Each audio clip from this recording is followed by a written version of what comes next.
Bismillahirrahmanirrahim. Assalamualaikum warahmatullahi wabarakatuh. Waalaikumsalam warahmatullahi wabarakatuh. Alhamdulillahirabbil alamin. Hamdan katsiran thayyiban mubarakan fi kama yuhibbu rabbuna wa yarda. Wa asyhadu an la ilaha illallah wahdahu la syarikalah. Wa asyhadu anna Muhammadan abduhu wa rasuluh.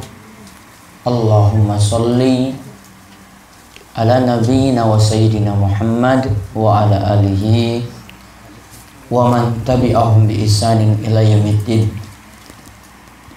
Allahumma inna nas'aluka imanan la yartad wa na'iman la yanfad wa murafaqata Muhammadin sallallahu alaihi wasallam fi a'lal jannatil khuld. Allahumma inna na'udzubika min ilmin la yanfa wa min qalbin la yakhsha wa min nafsin la tashba wa min da'watin la yustajabu laha. Para jamaah, bapak kalian, ibu-ibu yang mungkin senantiasa dirahmati dan diberkahi oleh Allah Subhanahu wa taala. Kita bersyukur atas nikmat dan karunia yang Allah karuniakan pada kita sekalian. Kita masih diberi umur panjang, diparingi sehat, dan juga Allah Subhanahu wa taala memberikan kita nikmat yang paling besar, nikmat iman dan Islam. Mungkin-mungkin nikmat-nikmat yang ada tetap dijaga langgeng, dan tetap kita mendapatkan tambahan nikmat yang lainnya pula. Dan mungkin-mungkin Allah Subhanahu wa taala senantiasa mengumpulkan kita dengan orang-orang soleh di dunia dan di akhirat, dan mudah-mudahan kita senantiasa diberikan keistiqomahan. Amin. Kesempatan malam hari ini, alhamdulillah kita berada di kediaman Pak Wibnya untuk mendengar tausiah yang mungkin-mungkin senantiasa menambah iman kita, dan selalu ilmu yang ada mungkin-mungkin memperbaiki kita supaya terus hari demi hari kita menjadi lebih baik, menjadi seorang muslim yang memiliki amal soleh, menjadi seorang muslim yang memiliki akhlak yang santun, menjadi seorang muslim juga yang memiliki keimanan yang benar pada Allah Subhanahu wa taala. Malam hari ini yang kita kaji tentang wasiat-wasiat Nabi Shallallahu Alaihi Wasallam pada tetangga, karena kita ini satu pedukuhan dan perlu kiranya adab-adab, aturan-aturan dengan tetangga niku diperhatikan. Nantinya kita akan lihat hadis-hadis dari Nabi SAW yang dibawakan oleh Imam Bukhari dalam kitabnya Al-Adabul Mufrad. Di antaranya misalnya Nabi SAW itu sebut kaitannya dengan iman orang yang baik. Karo tonggone itu dikaitkan dengan imannya juga pada Allah, berarti imannya juga baik. Jadi kalau dengan sama tetangga itu baik, tingkah lakunya niku santun, apapun masalah itu ingin diselesaikan, maka nantinya imannya juga akan bertambah baik pada Allah Subhanahu wa taala. Coba perhatikan ibu-ibu, bapak-bapak sekalian, apa yang dikatakan oleh Kanjeng Nabi Shallallahu Alaihi Wasallam. Hadis ini diriwayatkan oleh Imam Bukhari di sini dalam kitab Al-Adabul Mufrad. Beliau katakan, man kana yu'minu billahi wal yawmil akhir falyuhsin ila jarihi. Kata Nabi SAW, siapa yang beriman pada Allah lan hari akhir, maka dengan tetangganya hendaklah dia itu berbuat baik. Juga lanjutannya kata Nabi SAW, wa man kana yu'minu billahi wal yawmil akhir falyukrim dhaifahu. Siapa saja yang beriman pada Allah dan hari akhir, maka hendaklah dia juga muliakan tamunya. Juga kata Nabi Shallallahu Alaihi Wasallam, wa man kana yu'minu billahi wal yawmil akhir falyakul khairan aw liyasmut. Siapa yang beriman pada Allah dan hari akhir, maka berkatalah yang baik, kalau tidak diam. Satu di sini yang Nabi SAW ajarkan, kita dikatakan imannya pada Allah. Iman kalian hari akhir itu benar kalau kita punya sikap yang baik pada tetangga. Jadi dengan tetangga ada aturan-aturan. Asalnya kita hidup bertetangga itu mesti jadi rukun. Nantinya di sini kalau sebutkan kenapa sampai kok Nabi SAW ingatkan seperti itu. Di antaranya Bapak Ibu sekalian, sampai Jibril niku sinten? Jibril malaikat. Ada malaikat niku macam-macam. Wonten malaikat yang cabut nyawa, kita kalau lihat saking ayat Quran kalian hadis sebut dengan malaikat maut. Kalau malaikat yang menyampaikan wahyu jenenge malaikat Jibril. Malaikat yang nanti bertanya di alam kubur, napa Mbah? Mungkar kalih nakir. Pengen petuk?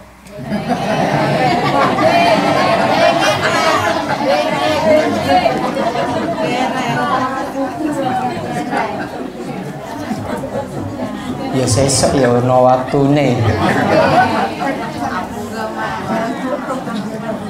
Yang ini Jibril. Jibril itu biasanya di bulan Ramadan datangi Kanjeng Nabi untuk ulang Quran. Ya, Nabi SAW itu diajarkan Quran itu pada bulan Ramadan. Makanya bulan Ramadan itu sibukkan nantinya dengan Quran. Kemudian menjelang Nabi SAW itu meninggal dunia, Nabi khatamkan Quran dengan malaikat Jibril itu ping pindho. 2 kali khatam. Yang masih Iqra ya urung iso khatam. Ya, sesuk munggah Iqra 1, Iqra 2, Iqra 3, 4, 5, 6 terus Quran. Ya makanya cepat-cepat dong sinau Iqra. Nah, kata Kanjeng Nabi, Jibril itu wasiatkan kepadaku untuk berbuat baik pada tetangga, hatta zonantu annahu sayuwarrisuhu, sampai aku kira tonggoku ini yang berhak dapat waris. Sampai wasiat ini seolah-olah tetangga ini pantas dapat waris. Waris iki apa waris? Tinggalan. Ya, tinggalan misalnya lemah 500 hektar. Oh, kurang. Anake 5. Kalau dalam aturan waris, lanang dapat 2 kali saking wedok. Lanang bapak-bapak itu dapat 2 kali saking wedok, saking ibu-ibu. Misalnya tadi 500 hektar, anaknya 2. Nomor 1 lanang, sing berikut wedok. Untuk lanang dapat 2 kali, berarti dapat 2/3. Sing wedok 1/3. Taruhlah tanahnya tadi harganya 3 miliar. 3 miliar. Berarti yang lanang nanti dapat piro? 2 miliar. Terus yang wedok 1 miliar. Tok. Kenapa kok sing lanang itu 2 kali daripada Sing wedok karena ibu-ibu nggak nanggung siapa-siapa. Dipek dhewe. Namun kalau bapak-bapak bojone ditanggung, terus anake ditanggung, bapak simboke ditanggung, simbae ditanggung. Banyak urusannya. Jadi ibu-ibu nggak boleh protes kalau pembagiannya seperti itu. Iki wis adil. Ibu-ibu dapat 1 miliar tadi di PDW, nanti beli mobil ya mobilnya pakai sendiri. Namun kalau bawa bapak mesti nanggung anake, bojone kan mintanya macam-macam toh. Iya. Wis duwe gelang, kalung, cincin. Cincinnya ki biasanya pinten gram? 5 gram. 5 gram berarti luwes kok karo tengah. Ya 2 yuta. 2 yuta tok lho sik cilik kaya ngono lho. Itu saja dipakai sendiri loh ibu-ibu beli. Namun kalau bapak nanggung tadi, anaknya nuntut motor, bojone nuntut emas, beras, tambah kebutuhan, tambah perhiasan, simboknya lagi nanti ditanggung, bapaknya lagi ditanggung, semuanya ke atas ke bawah dia tanggung semuanya.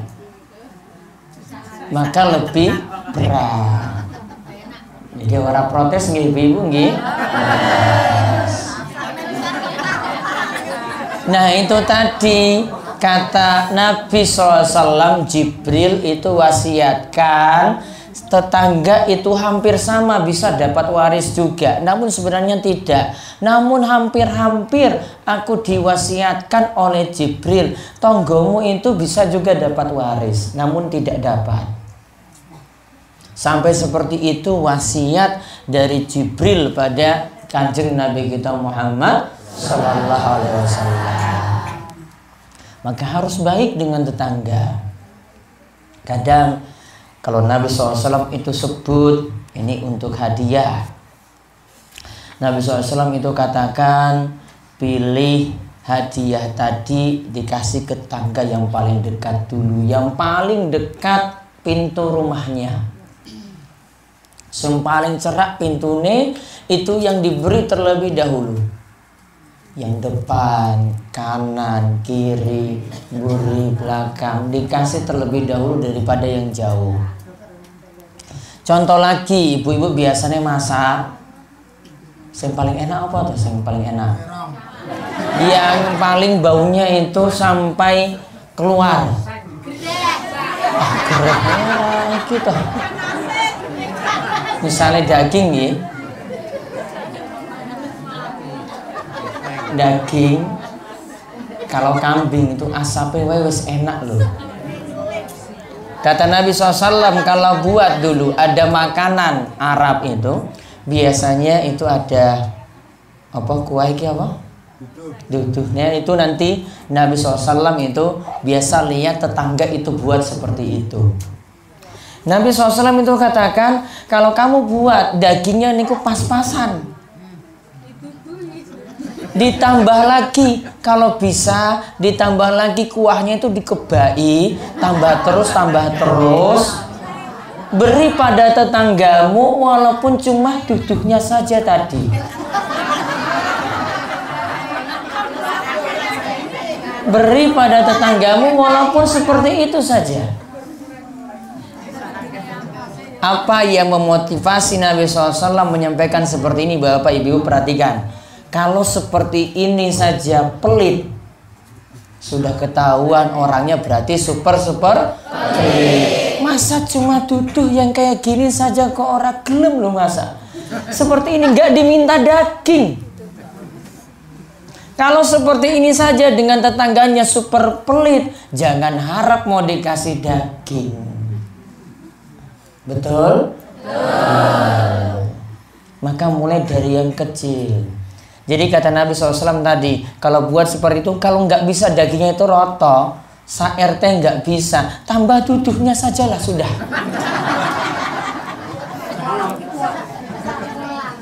Dipulke terus ditungke di tenggone siji. Ya. Kalau bisa seperti itu. Kalau ini nggak bisa, ya Allah, itu super pelit banget. Terus pelit tambah banget. Ini sederhana. Kita kadang itu mikir-mikir, wah ini dagingnya wis pas-pasan, ya tuku daging meneh. Wah ini kok snacknya cuma pas-pasan, ya ada yang bisa diberi ya dikasih. Kalau nggak bisa roto sa-RT ya minimal ini depan rumah, kanan kiri itu dapat. Itu yang paling diprioritaskan ketika bagi tadi. Ini buat baik pada tetangga yang Nabi SAW contohkan seperti itu. Hadiah yang didahulukan itu yang paling dekat. Untuk masakan yang didahulukan juga yang paling dekat. Sebisa mungkin. Kasihan tetangga cuma cium bau enaknya. Wah, iki ketok iki daging enak. Kok ora tekan kene? Rambune tok lho. Wah. Enak banget loh. Kasihan tuh nanti batin terus. Wah, iki kapan aku entuk? Ya, hari ini kok enggak tekan-tekan. Oh, ternyata ya duduhe wae ora dinehi. Paham nggih Pak Winyo ya? Paham nggih Pak? Iya, paham. Ini jangan diulang. Kalau ada makanan bisa beri, kasih juga pada tetangga, walaupun kecil, walaupun sedikit. Nah sekarang kita tidak boleh sebaliknya menyakiti tetangga. Contoh yang dikatakan oleh Kanjeng Nabi. Nabi SAW itu pernah ditanya tentang orang yang selingkuh. Ento apa ora? Ya. Kata Nabi SAW ketika beliau ditanya, selingkuh iki hukumnya apa? Kata Nabi SAW, haram. Haramahallahu wa rasuluh. Allah dan Rasulnya haramkan. Kemudian Nabi SAW sebut, la ayyazni ar-rajul bi asyrah niswah aisaru alaihi min ayyazniya bi imra'ati jarihi. Kalau ada yang selingkuh dengan 10 perempuan, pinten?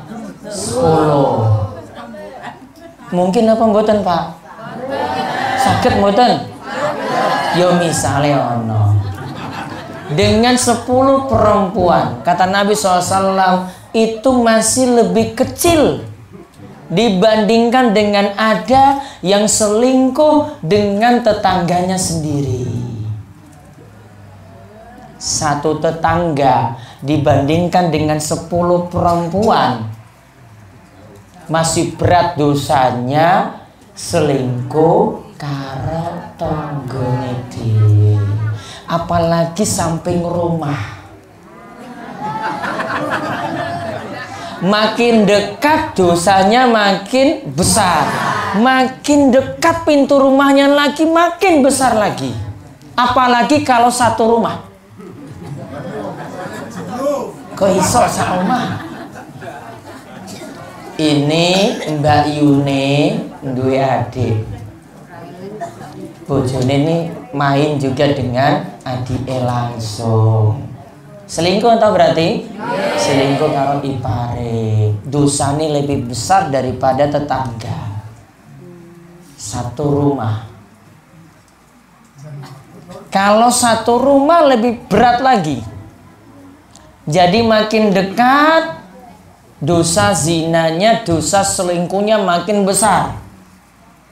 makin dekat lagi pintu rumahnya, makin besar lagi. Apalagi kalau satu rumah. Kira-kira ono kasus ora koyo ngene? Enten mboten? Banyak kasus seperti itu karena seringnya bertemu, seringnya interaksi, termasuk dengan ipar. Makanya Nabi SAW itu mengatakan alhamu al-maut. Ingat ipar itu kematian. Maksudnya Pak Ipar itu bahaya sekali. Coba lihat ini dengan Mbak Yuni ini ada. Bojone malah main dengan adiknya loh. Ada seperti itu.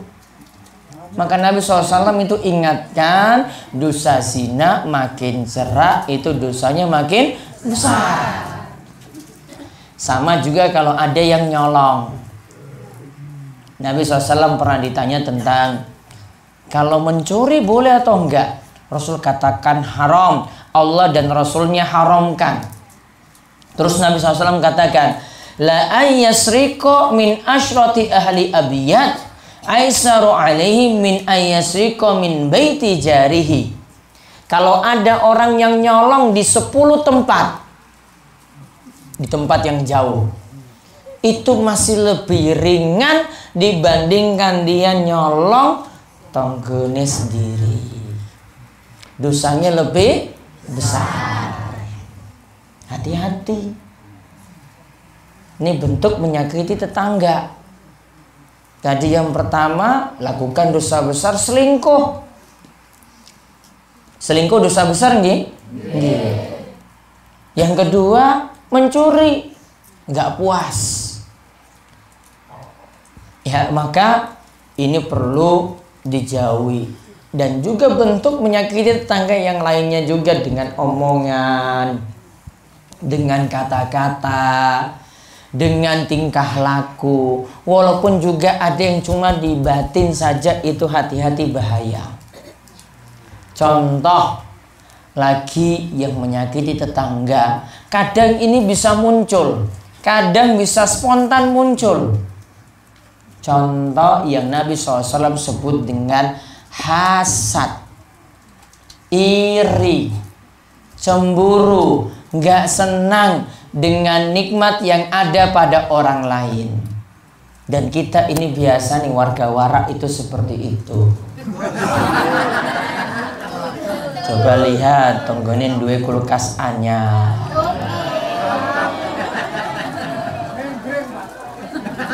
Kalau orang sanggup tuku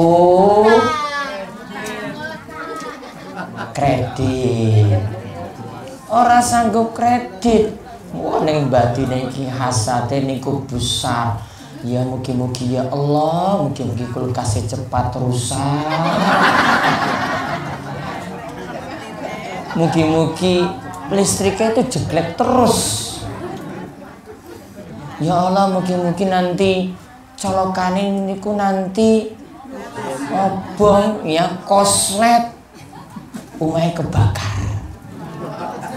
Mugi jan bulane jelek tenan lho iki. Parah tenan. Iki lagi kulkas. Hari berikutnya mesin cuci. Tambah meneh. Wah, ning banget mangkel banget lho. Wah, ditahan.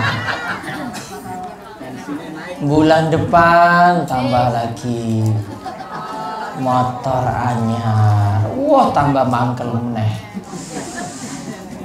Pas tuku mobil tonggone stroke. Coba. Nggak ada omongan sama sekali. Pokoknya cuma nggak senang saja. Bisa seperti itu. Ya, tadi kulkas, mesin cuci, nambah motor, kemudian nambah mobil, akhirnya Maka sifat ini dengan tetangga itu perlu diperhatikan Bapak Ibu-ibu. Hasad, iri itu cuma menghancurkan kebaikan yang kita miliki. Kata Nabi SAW, walaupun hadisnya dhaif, Nabi katakan yang namanya hasad itu akan menghancurkan kebaikan. Kebaikannya ludes, kebaikannya habis. Walaupun jenengan rajin sholat, rajin sodako, rajin puasa, namun dengan adanya hasad tadi, kebaikan itu akan habis. Ini akan memuncak loh. Memuncak, akhirnya sifat nggak nerimo tadi itu muncul. Lalu berikutnya pingin nambah harta lagi, akhirnya nambah utang. Akhirnya dia sulit dengan nambah utang. Hidupnya langsung susah, nambah berat. Akhirnya ujung-ujungnya lagi nanti merembet pada masalah. Pokoknya apapun caranya saya tempuh meskipun haram. Pingin nyolong, pingin mencuri, pingin korupsi, dan seterusnya. Sampai nanti pada tingkatan berbuat syirik pada Allah Subhanahu wa ta'ala. Hasad ini perlu dikendalikan. Jenengan yang paling bagus itu cemburu jika ada tetangga yang baik. Sing rajin sholat, sing rajin ke masjid, sing rajin ngaji, itu bagus. Wah, saya juga pengen seperti itu. Wah, aku lagi Iqra siji. Wah, tonggoku ki wis munggah Quran. Wah, aku sinau terus. A, ba, ta. Sesuk munggah ja, ha, kha. Sesuk munggah meneh da, za. Wis iso. Ya tekan nga, lo. Nah, wis tekan apa, Mbah? NN ona berarti Mbak. NN yuna. Na ma wa. Iya N ya toh senon iki wonten titik. Iya toh Mbak. Nah itu namanya. Yo apik berarti wis ora rampung Iqra siji. Kowe kurang pinten halaman loh Mbak. Paling kurang 5 halaman itu. Besok diiki loh Mbak Mursi ini diurus nanti. Mencepat munggah Iqra sekali. Jadi kalau ada yang sudah bagus cepat-cepat, wah iki rajin sholat, kita berlomba lagi, wah aku mesti kudune rajin sholat. Wah iki wongnya rajin sholat duha, wah ini juga kita tambah sholat duha. Wah ini bapak iki rajin ke masjid, wah saya juga, wah gitu yang sepuh kok aku lagi nom. Ya, nambah lagi semangat untuk sholat berjamaah masjid. Kalau ibu cukup di rumah, bukan masalah. Bapak tempatnya itu nang masjid. Dan masjid itu sudah jadi kewajiban berlomba dalam kebaikan. Kalau ada yang punya kebagusan dalam akhirat, dalam agama, dalam ibadah, kita kejar. Wa fi dzalika falyatanafasil mutanafisun. Allah Subhanahu wa ta'ala katakan tentang nikmat-nikmat surga, kalau kalian ingin dapat nikmat surga tadi, maka berlomba-lombalah satu dan yang lainnya. Ada yang lebih cepat sampai ke finish, kita lebih cepat lagi berlomba supaya bisa ngejar. Jangan malah keadaannya kebalik. Nanti lihat ada yang rajin sholat, wah aku masih syukur iso sholat maghrib karo ngisa. Padahal subuhnya bolong-bolong, zuhurnya ya kadang ya kalau kelingan, ngasar sibuk apa? Harusnya jaga rutin. Ini yang sudah rajin sholat, kita ikut yang sudah rajin sholat, biar ketularan baiknya. Maka dengan tetangga hidupnya seperti itu. Ini baik, kita ikut juga jadi baik. Tonggoku itu nganggo jilbab terus, ya aku juga nganggo jilbab. Tonggoku duwe gamis anyar, ya aku nganggo gamis anyar. Urung ento. Ini rasah toko rapopo.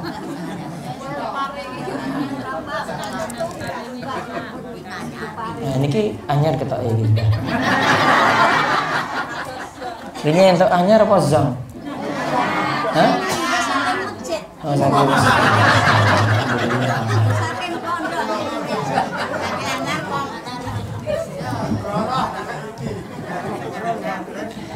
Baik. Kesimpulannya, yang pertama kita diperintahkan buat baik pada tetangga. Tanda orang beriman itu dengan tetangganya berarti berbuat baik. Yang kedua, Nabi SAW itu wasiatkan, mendapat wasiat dari Jibril. Jibril wasiatkan pada kanjeng Nabi supaya kita itu berbuat baik pada tetangga kita. Yang ketiga, berbuat baik pada tetangga, apapun itu diberi, kita dapat hadiah bisa beri pada tetangga, dapat oleh-oleh bisa beri pada tetangga, walaupun nantinya cuma hal yang sepele. Tadi misalnya wonten daging, ya, tuturnya itu nanti ditambah, nanti ditungke tetangga. Ya kalau tega ya kaya ngono rapopo. Ya, kalau api ya yo nambah daging.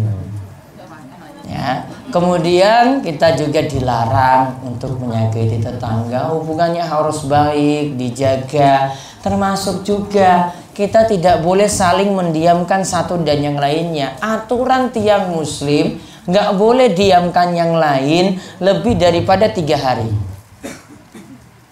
Nggak boleh diamkan orang lebih daripada 3 hari. Aturannya maksimalnya 3 hari. Tidak boleh lebih. Kalau baca hadis, kata Nabi SAW, ini yang 3 hari ini kata Nabi, la yahillu li muslimin ayyahjura akhahu fawqa salasin.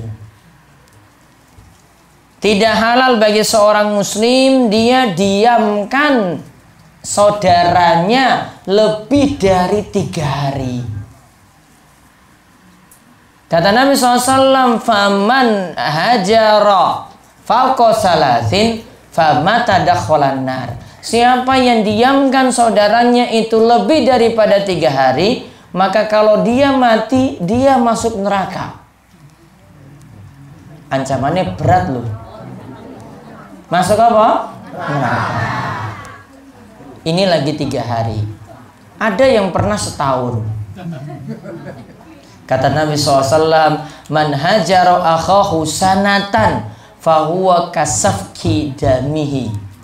Siapa yang diamkan saudaranya 1 tahun, gak pernah ngajak ngobrol, temannya salamin, assalamualaikum,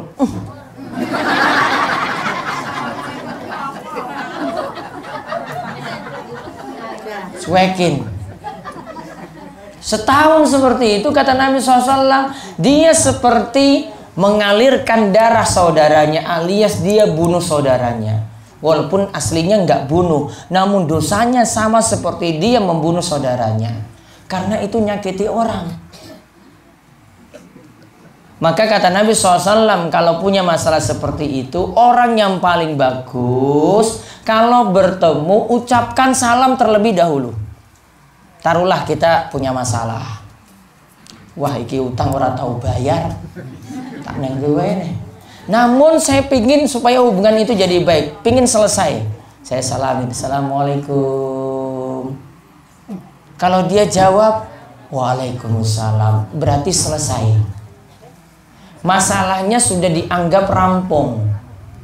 Dia tidak disebut mendiamkan lagi. Terus kalau kita nyalamin, kok ini nggak mau jawab? Kata Nabi SAW, biarkan dia yang nanggung dosanya.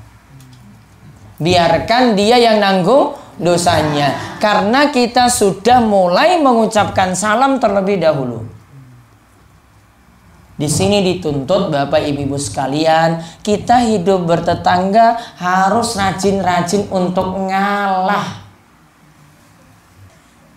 Kita yang ngalah lebih dulu. Sudahlah, saya ngalah saja nggak apa-apa. Bukan berarti saya tidak terhormat, bukan berarti saya itu di bawah dia, bukan. Namun saya pingin masalahnya rampung. Kadang masalah itu juga dengan sedulur. Hubungan tetangga dengan sedulur ada yang saling mendiamkan seperti itu. Solusinya satu, kita yang sapa lebih dulu, tegur. Kalau enggak, beri sesuatu dulu. Ada hadiah, ada makanan. Tadi ada daging nih loh. Ya, dagingnya ditambah, duduknya ditambah. Dinei tanggone tadi yang diam-diamkan. Dilakukan seperti itu, masalahnya selesai. Jadi kita yang ngalah lebih dulu, minimal ucapkan salam atau kita ngajak ngobrol terlebih dahulu. Sepenting kita yang ngalah, maka masalah selesai.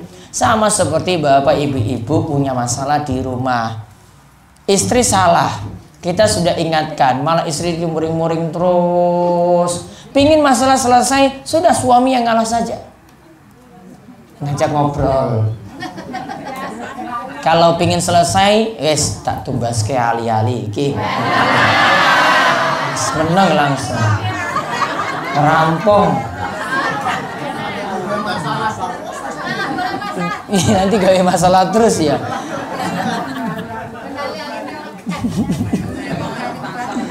Jadi intinya nggak boleh juga saling mendiamkan. Nggak boleh tadi berapa hari? 3 hari. Yang paling parah setahun. Ya, paling parah setahun. Idul Fitri, wis salam-salaman, maaf-maafan, terus berkui langsung diam. Ngomong lagi Idul Fitri tahun berikutnya.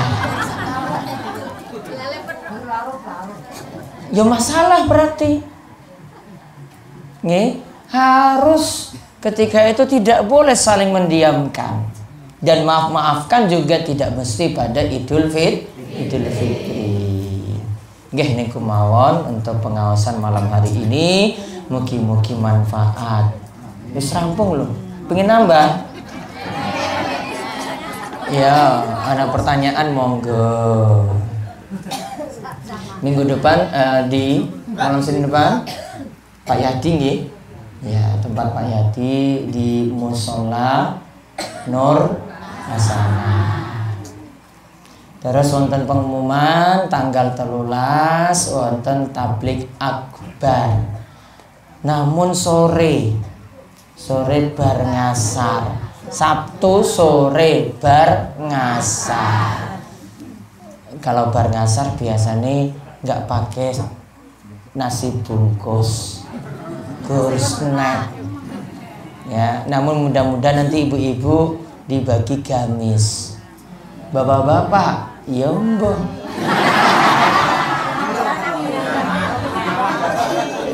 Ya tahu, nonton delok wae. Ya. Ngalah. Sementing sewedok wae. Nah, kalau pingin, ya bapak pingin itu ibu-ibu itu ada yang bajunya nggak dipakai, terus didandani baju lanang. Astagfirullah, jersey coba. Wonten pertanyaan monggo, Pak Wiknyo. Assalamualaikum warahmatullahi wabarakatuh. Waalaikumsalam warahmatullahi wabarakatuh.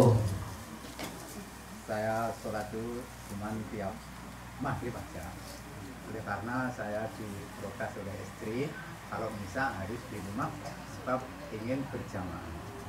Itu lebih afdal kalau di masjid atau lebih afdal kalau Pak Wiknya bertanya, saya cuma maghrib saja di masjid. Kalau ngisa, saya takut sama istri. Gitu toh Pak? Betul. Yang pertama, laki-laki itu nggak boleh takut istri. Ini Pak Wiknya nih. Nah, nanti dinasihati bojone, laki-laki itu tetap di masjid. Ibu-ibu pingin dapat jamaah, ibu-ibu sholat sendiri saja, pahalanya sudah sama seperti berjamaah. Sholatnya gur dewe loh ibu-ibu, pahalanya sudah sama seperti ibu-ibu berjamaah, bahkan lebih besar.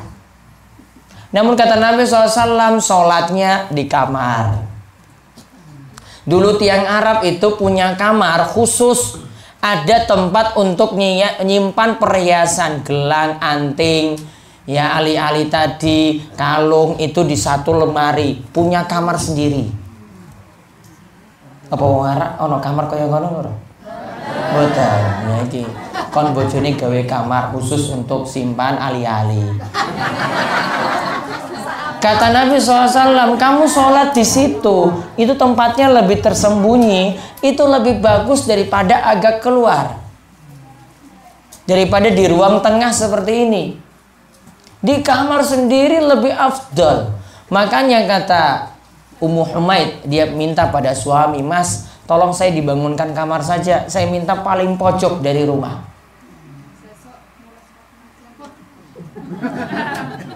Saya minta paling pojok dari rumah. Kemudian Ummu Humaid akhirnya sholat di situ terus sampai Ummu Humaid itu meninggal dunia.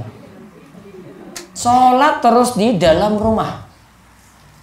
Jadi jenengan laki-laki bapak-bapak tempatnya masjid. Ibu-ibu nggak usah khawatir. Namun jenengan kalau ingin dapat double, artinya istri kalau ingin jamaah, maka sholat di masjid. Setelah itu pulang ulangi lagi sholat ngisya dengan niatan jamaah bareng istri. Boleh. Jadi sholat ngisyanya 2 kali.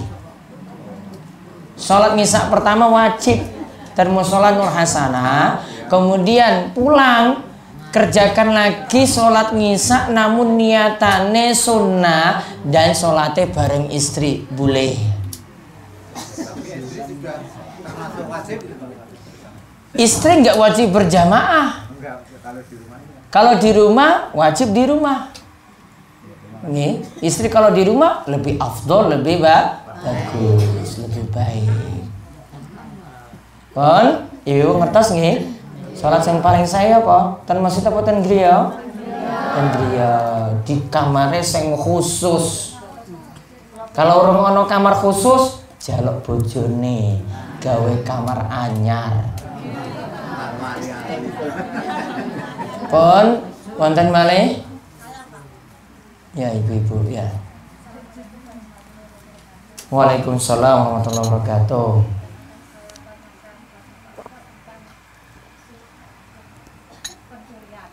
Misalnya saya itu mengambil bukan di tempat simbok saya atau adik saya itu tidak sepengetahuan. Jadi simbok ada apa? Misalnya bumbu ada uyah, nih merambang, terus ambil diam-diam. Itu namanya nyolong.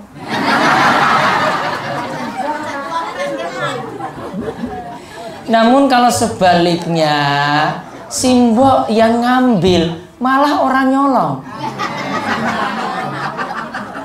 Anaknya kok. Nabi SAW katakan, anta wa maluka li abi. Engkau dan hartamu itu milik bapakmu.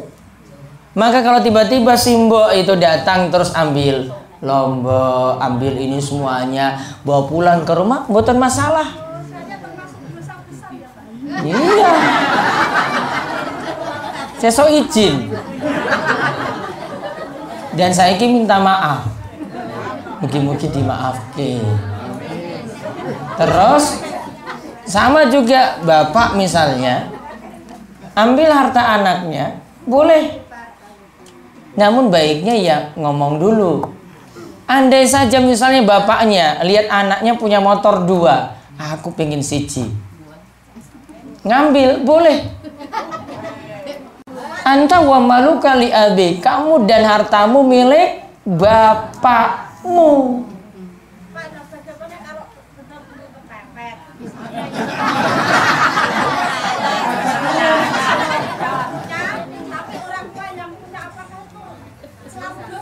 Iya, kepepet, nyolong kepepet juga sebenarnya. Pokoknya kudu izin. Kalau nggak dapat izin pertama, nanti kalau sudah make, mohon maaf, Kalau tadi ngambil ora sepengetahuan, minta maaf. Nggih, di akhir mboten masalah. Iya iya. Izin.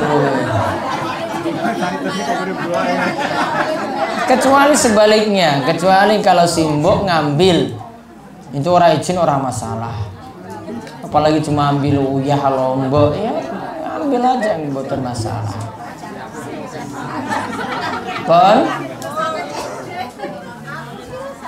Pak Janadi. Nggih.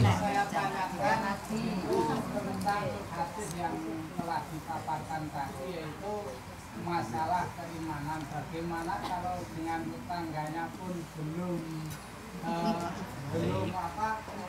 bisa baik, itukah apakah sholatnya dan segala ibadahnya apakah dibilang belum ada pahalanya, dan apakah termasuk itu iman yang sangat lemah? Itu yang pertama. Yang kedua, bagaimana kalau tadi dikatakan belum mendiamkan tetangganya pun dosa besar, kalau istri mendiamkan suami. Yang kedua tadi apa? Istri mendiamkan suami. Itu kayaknya pingin sesuatu.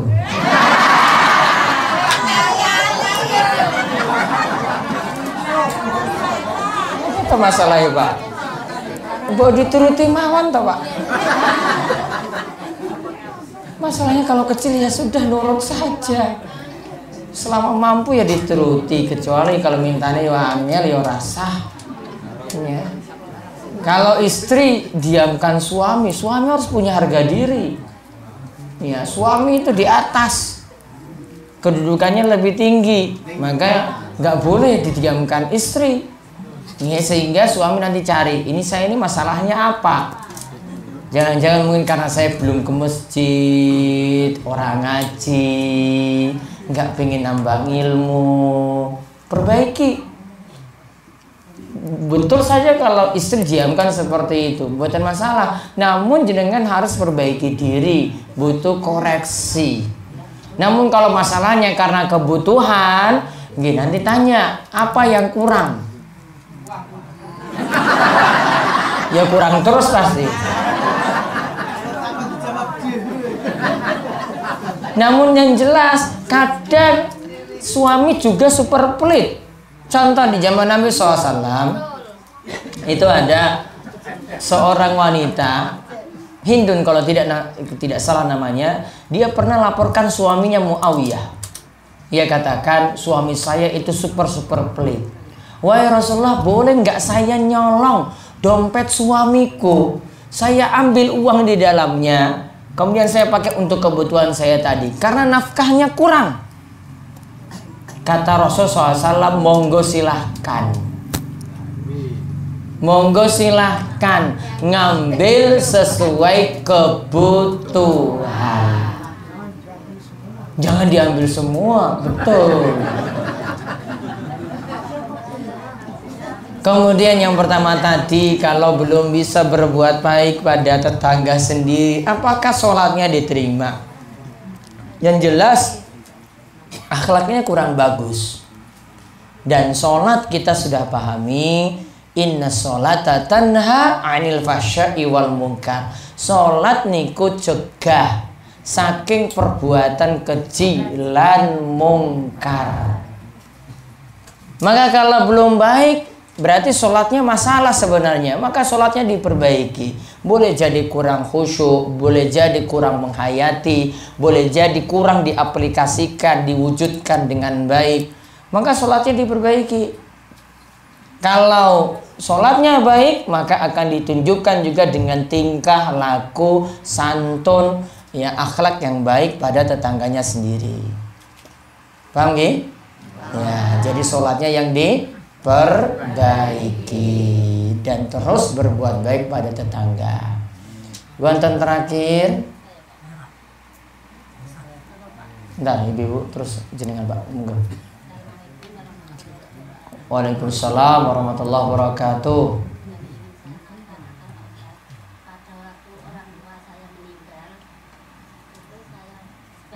perempuan itu baru head, lalu tidak bisa ikut jamaah sholat jenazah. Kemudian 2 hari saya sudah selesai itu sholat sendiri itu, apakah amalan saya itu mungkin sampai pada orang tua?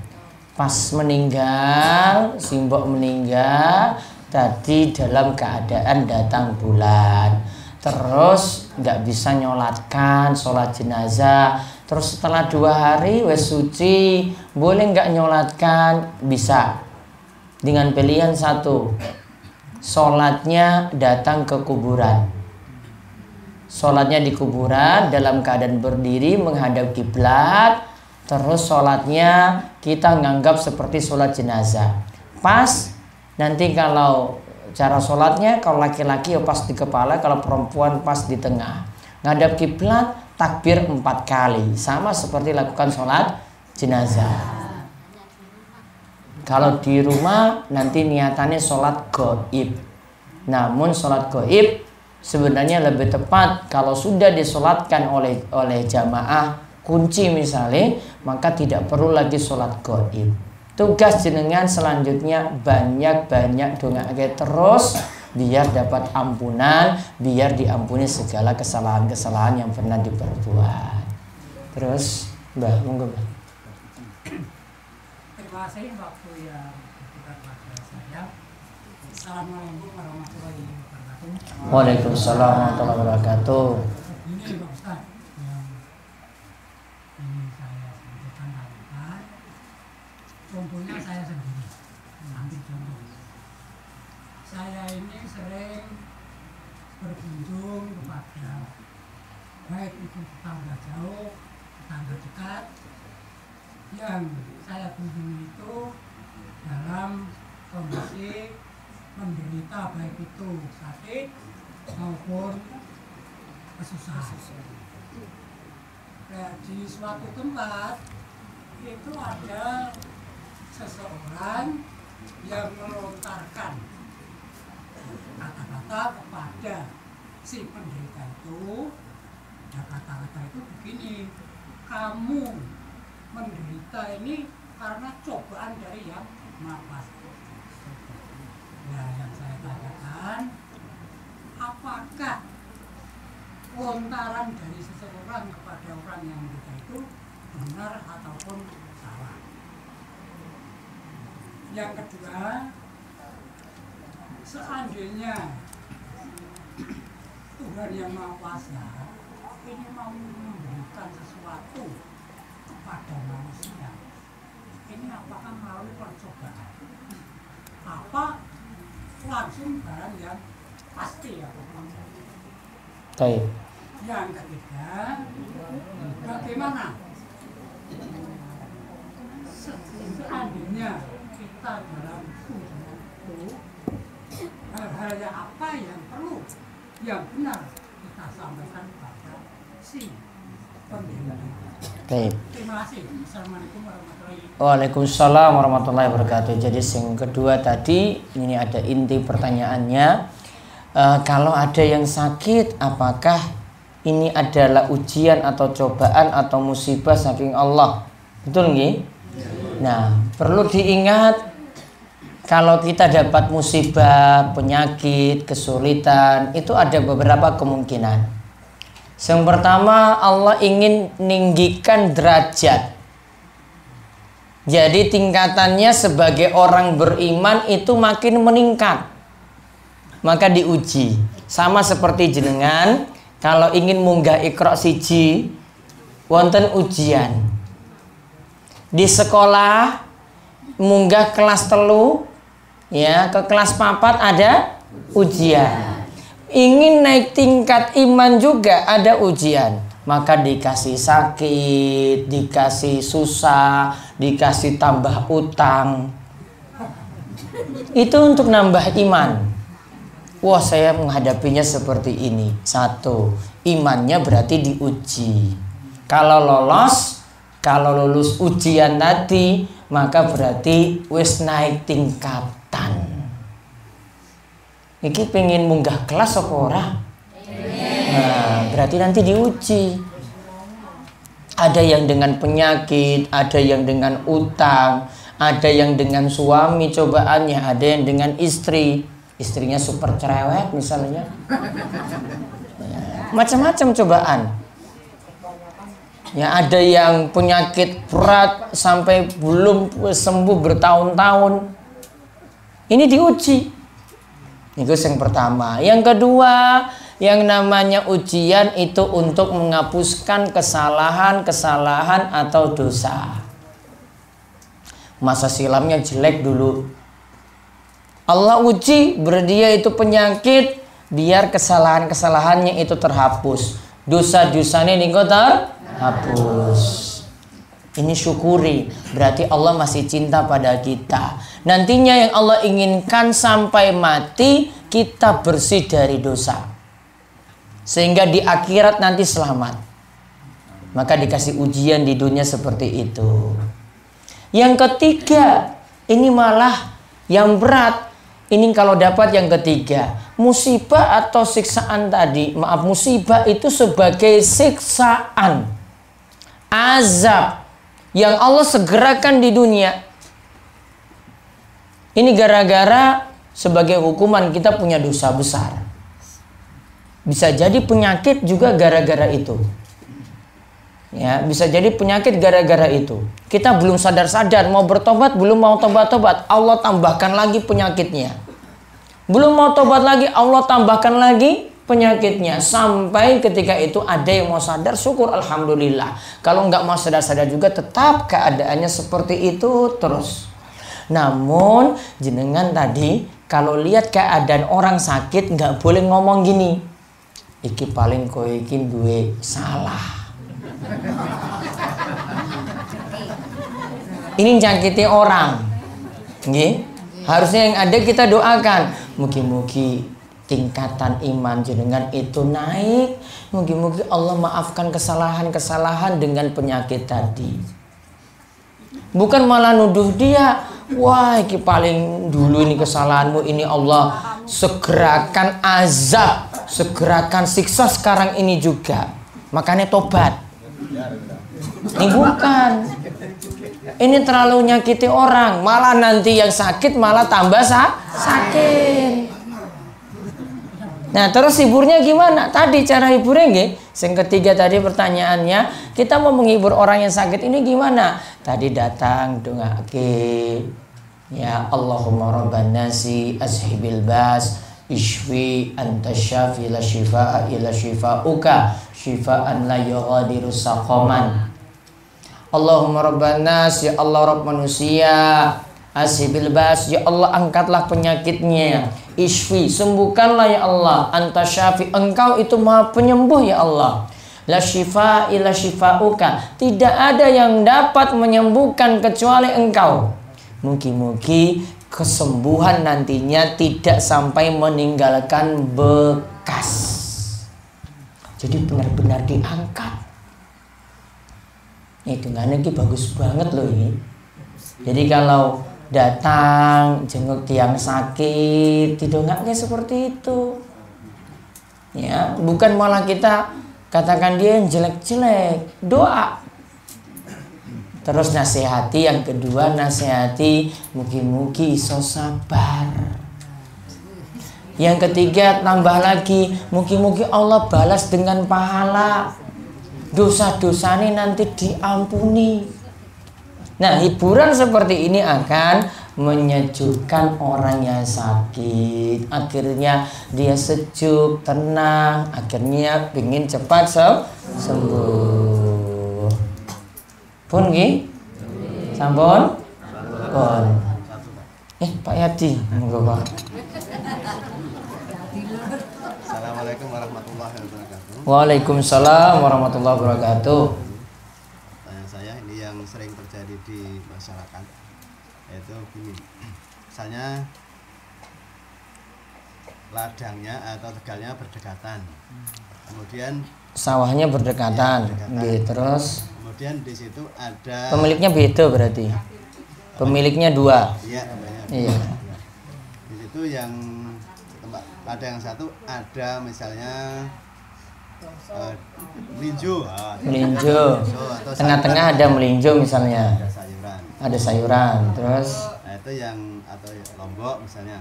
Kemudian ketika ketemu dua milik itu, yang satu mau minta sayuran itu dengan istilahnya bilang itu ya, mau minta sayuran itu.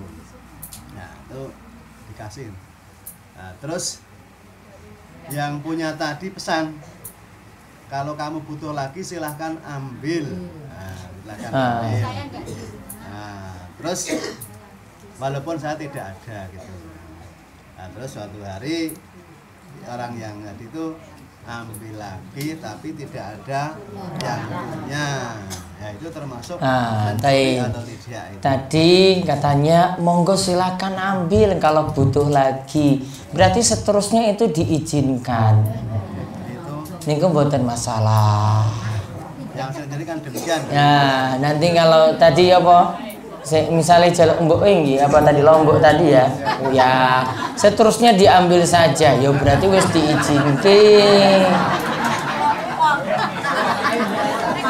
Namun kalau si mbok sudah bilang, ini pokoknya gurs pisan loh. Besok nggak boleh lagi. Ya berarti cuma satu kali izin. Ya nggak bisa nambah lagi.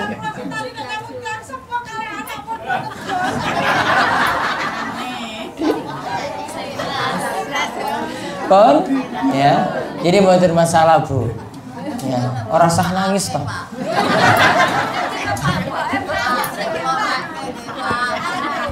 Iya, pun. Nggih, niki mawon nggih. Nah, kemudian pengumuman berikutnya khusus untuk takmir yang ada di Padukuhan Warak besok untuk tanggal 10 kali 11 niku wonten pengawasan takmir Warak, monggo silahkan untuk hadir. Ya, karena enggak ditanggung nginap, kan langsung mulai toh. Iya. Jadi yang takmir saking Nur Hasanah, Jami Al-Adha, Durin apa? Al-Hadi, terus Azikro, kalian ahli kelas kunci, silahkan takmir-takmirnya untuk hadir nih, untuk ikut pengawasan persiapan bulan Ramadan. Ya, nanti pengawasannya mulai bar ngasar tanggal 10 hari Rebu sampai Kamis sore. Rebu sampai Kamis sore. Monggo silakan hadir. Pawiknya juga mau hadir boleh. Ya. Oke. Ini kemauan untuk pengawasan malam hari ini. Kita ketemu lagi pekan depan, insyaallah di Mushola Nur Hasanah. Oke, ini kemauan. Sebentar. Tanggal 14, khusus 14 kan Sabtu ini niku tablik akbar. 14 niku wonten kunjungan saking PHP. PHP niku Persatuan Haji Pogung. Nah, ibu-ibu dan bapak saking Pogung niku utarane Sarjito, itu pingin kesini, ingin lihat masyarakat atau warga Warak. Jadi nanti jenengan dapat undangan untuk hadir di pengawasan kalian jamaah Pogung. Tempatnya ten lapangan. Ya, jamnya antara jam 9 atau jam 10 pagi minggu ngarep. Minggu apa berarti minggu depan? Minggu pagi ya. Nanti di lapangan jam 09. Pengumumannya nyusul. Ya, karena nanti jamnya nanti dipastikan dulu ya, sepertinya pagi. Ya paling kalau pagi ya jam 10. Namun siap-siap setengah 10 nggih ten lapangan nanti ngaji kalian bapak-bapak ibu-ibu saking Pogung Utara Sarjito. Persatuan Jamaah Haji Pogung ingin hadir di sini sambil mungkin menyerahkan bantuan, dan mereka ingin rekreasi ke Gesing. Pengen rekreasi sekalian mampir ke pondok. Oke, ini kemauan kita tutup dan kita cukupkan. Kalian doa kafaratul majelis, monggo. Subhanakallahumma wa bihamdika asyhadu an la ilaha illa anta astaghfiruka wa atubu ilaik. Assalamualaikum warahmatullahi wabarakatuh.